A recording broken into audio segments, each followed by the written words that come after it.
and this is for bilinear transformation procedure. So here in this is very important thing is, before proceeding with your transformation, before proceeding your with your filter design, you have to go for pre-warping procedure, right? So pre-warping should be done with this formula: omega is equal to 2 by t tan of omega divided by 2.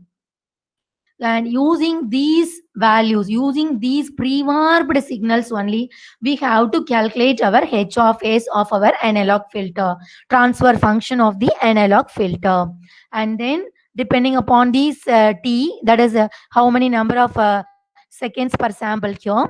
So depending upon that, after that, here wherever we are having s in our h of s equation, that should be replaced by 2 divided by capital T into 1 minus z to the power minus 1 divided by 1 plus z to the power sorry, was it 1 plus z to the power minus 1, right? So after substituting this, we will have our equation h of z equation. We have to simplify our equation in order to get our digital filter transfer function using bilinear transformation procedure.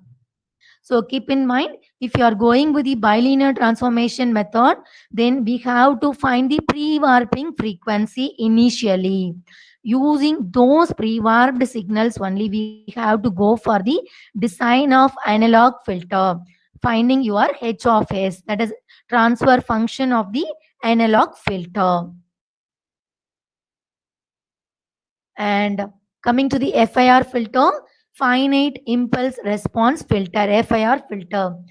So here this filter is always stable, whereas IR filter is not stable one. It is a stable filter. FIR filter is always stable. It can be realized in both recursive and non-recursive structure. That is with feedback and without feedback. That is the meaning.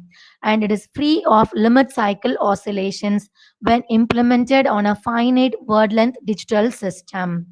And excellent design methods are available for various kinds of FIR filter.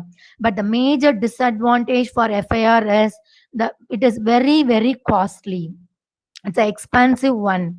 The memory requirements and execution time are very high because it is taking the feedback signal, right? And also it is free of limit cycle oscillation. So the memory requirements here are very high, and at the same time the execution time is also very high. These two are the major disadvantage of FIR filter. Even though it is stable, it is very expensive. So if you are going to implement any one thing, right, depending upon your application, you have to go a trade-off between the stability and the memory requirements and the expensive thing, right?